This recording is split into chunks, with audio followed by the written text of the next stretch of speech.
Welcome, everybody. My name is Erica. I'm the executive director at AIFF, and I am so honored to have the pleasure of conducting a Q&A here with the makers of Since August, our festival this year.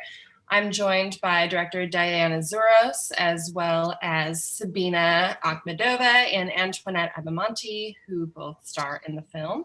And we're also joined today by John Wolfe Nelson, who's going to help with interpretation. Thank you for joining us. So I'd love to just dive in and ask you, Diana, about how this project came to be. What was your inspiration? How did it all get started? First of all, thank you for having us. I think it probably started, my whole thought process started in 2010 when I met Sabina during one of my gigs in Hollywood. I was just like experimenting with the Canon 5D Mark II, which was the purpose of the camera. The purpose why I bought it was to try to make a feature with it. So I was like in the middle of picking the topics and then experimenting with some ideas, and then I met Sabina.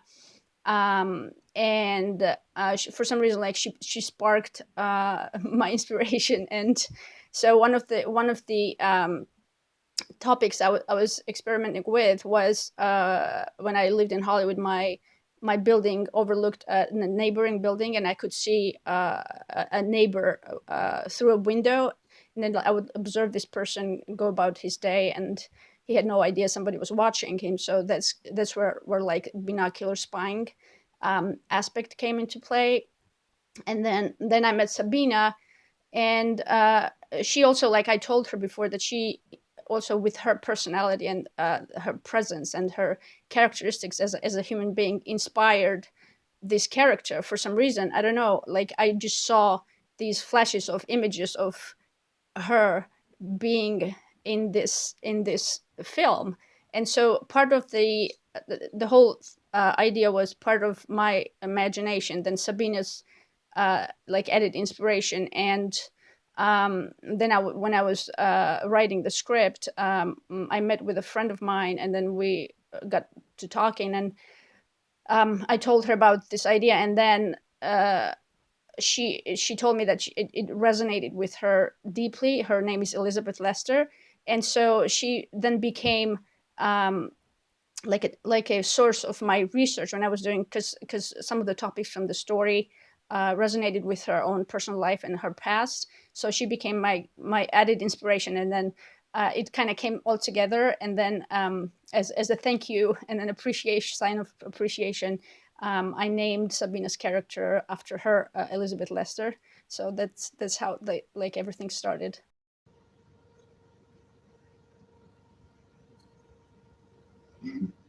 Thank you. And can you talk a little bit about the production? I've read a couple interesting things about how you worked on it and what the experience was like as you were making the film. Is it for, I guess, for me? Yeah, one of the main challenges before starting the shoot was finding a deaf actress, and I knew from the beginning, from the very beginning, that I wanted a deaf actress for the role of Vedette because she was deaf in the script. So my whole process started with, because I had never met a deaf person before, so I didn't know where to look.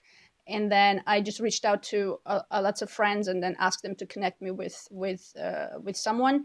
And then that's how that was my whole like start of the challenge, which resulted in casting Antoinette, which she was just amazing. When we met her, I knew right 90%. I knew that was her. So that was a kind of little challenge. And then because it was such a low budget thing, self-financed, we did a little Indiegogo. We raised a couple $1,000s there, and then my brother was really supportive, so he helped a little bit. And also, so that was another challenge. And but once we started shooting, Sabina had we hired an coach, ASL coach, so she had to learn as well ASL lines from the script. We could not improvised because Sabina was not fluent, so she was just learning. So it had to be the lines from the script.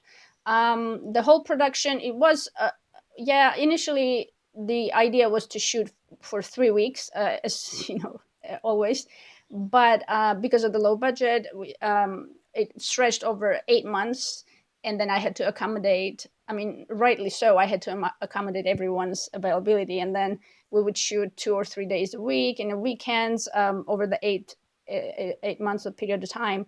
And over the years, we did some additional scenes, and there are a couple of scenes were shot in 2016, 15, 17, 18. So I'm glad that people are telling me that they can't really tell. It's pretty smooth and flawless. So the whole production was just challenge, one challenge after another. Then my computer died and I couldn't watch dailies. So I just had to trust my gut instinct when I was shooting, when I was looking through the lens. And until until we wrapped, I wasn't able to watch anything. So it turned out okay, but whole thing was a challenge. Yeah. Thank you for sharing. Oh, yes. Oh, okay. Sorry, I thought you had something. Thank you for sharing. That's all very interesting. I would love also, Diana, for you to speak a little bit about the sound design of the film and the role that plays, the role that silence plays in the film, as well as how you worked with the sound design. Oh yeah, that's a really good question, a really important question. Because of the low budget, we did not have a sound person on location. We did have some sound equipment, and then me and my then collaborator Nino, she was helping through the production. We tried to record everything that we could, but it was just very small crew, and sometimes we did not have time for anything. So basically 95% of the sound was created after in post. And I knew right from the once we wrapped, I knew that I needed I made the first cut. I spent about 3 years making the first cut, editing the film, and just to make sure that we had something to go with. And then when I was looking for a professional editor, I knew that I needed someone who was really great at sound, because I knew I needed some Foley done. So then I found Brian Colvin, who is amazing, just brilliant. And he was just mind-blowing at sound design. So we actually created every single thing, almost every single thing that you hear at his loft, downtown loft. And then like walking, clapping, kissing, everything. So, and then there was a construction going on next door. So it was just very, very difficult to get the clear sound. And then Brian spent a lot of time cleaning that sound that we recorded. So to make sure that everything's kind of high quality. So almost every little detail is recorded in post. And I keep saying that this film was made in post, which I think is true. So, yeah. Thank you. I have a question for Antoinette. You've done a lot of work in Hollywood, worked on a lot of different projects, and I'm curious to know if you could share a little bit about current deaf culture in the landscape of Hollywood, what representation is like, and if you're noticing a shift in that at all currently. Sure. Well, first, Diana, who wrote this story, that was 10 years ago when she had the vision. That was 10 years ago. And at that time, Hollywood wasn't ready. She seemed to be ahead of the curve. She was already living the future with this project. And I thought, well, this is great, because I liked how she set up the production, even with Sabina. Everyone was ready and prepared for the project. People around us in Hollywood are not ready. They're still nerve-wracked about having deaf people around them. But we are a community of deaf actors, of deaf professionals, and we're now ready. It's now that this film is being released, it seems the timing is perfect and that people are more ready for it. They're like, come on, bring it on, we're ready now. So the timing of this has worked out perfectly. It has been amazing at how things have happened in the right time. Very cool. Thank you for sharing. Oh, and also my experience in Hollywood as an actor who happens to be deaf is that I have had the opportunity to encounter many people, but often those on a higher level don't understand that it's a community and that we have so much to offer, that we're not just little players. I want to bring to the table that we should be seen as featured characters in projects. And it seems that now those doors are beginning to open and we're getting in, finally. Finally. It has been a big challenge for us, for the deaf community of actors in Hollywood. We've struggled for that. And I think that we are conquering those battles and making our way in. It's time. And why not? Why not? Absolutely. Wonderful. Thank you. It's very good to hear. Sabina, I wonder if you could speak a little bit about your experience in a largely non-verbal role and what that was like for you working in a different language. If I'm understanding correctly, you didn't know a lot of ASL prior to the film. Is that right? That was part of your learning process. Okay. Yes, I didn't know ASL. I started learning it like a month before, maybe a month and a half. And I knew I had to pace myself in the movie, how Elizabeth's character is learning it. She's not fluent in it at first, and then she's picking up the pace. So all of that was important. How would it look, the slowing and learning of the language. It also has its own world that I was diving in, and my character was at the same time, which was very helpful. But yes, the absence of words and the ability of using that vessel definitely adds up to how the character is very introverted. She's hiding constantly. So it kind of heightens that,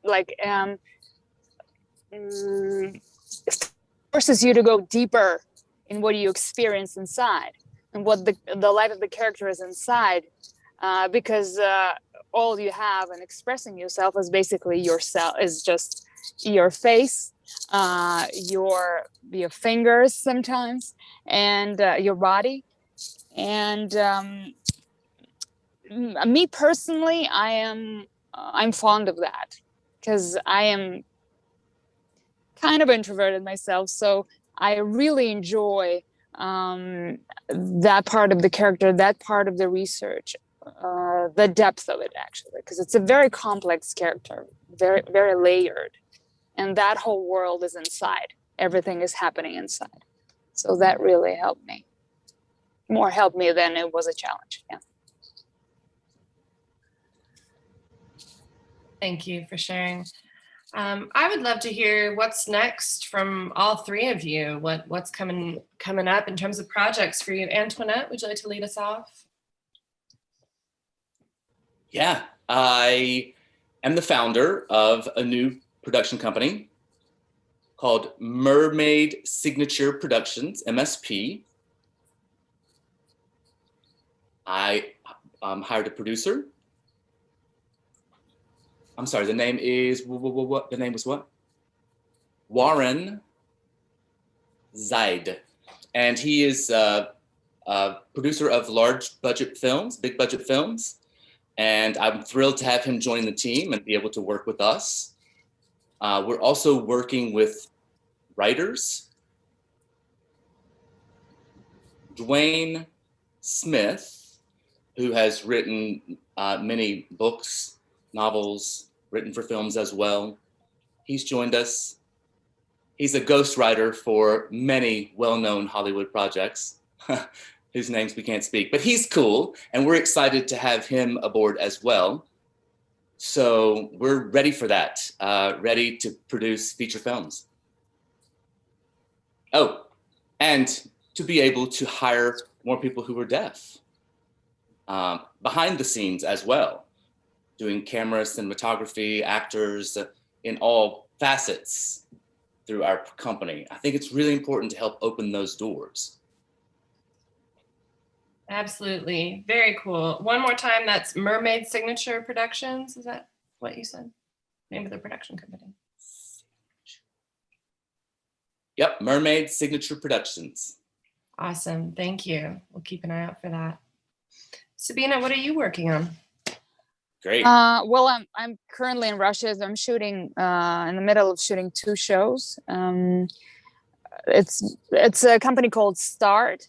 It was actually sold. My previous show that I did with it was sold on Amazon Prime.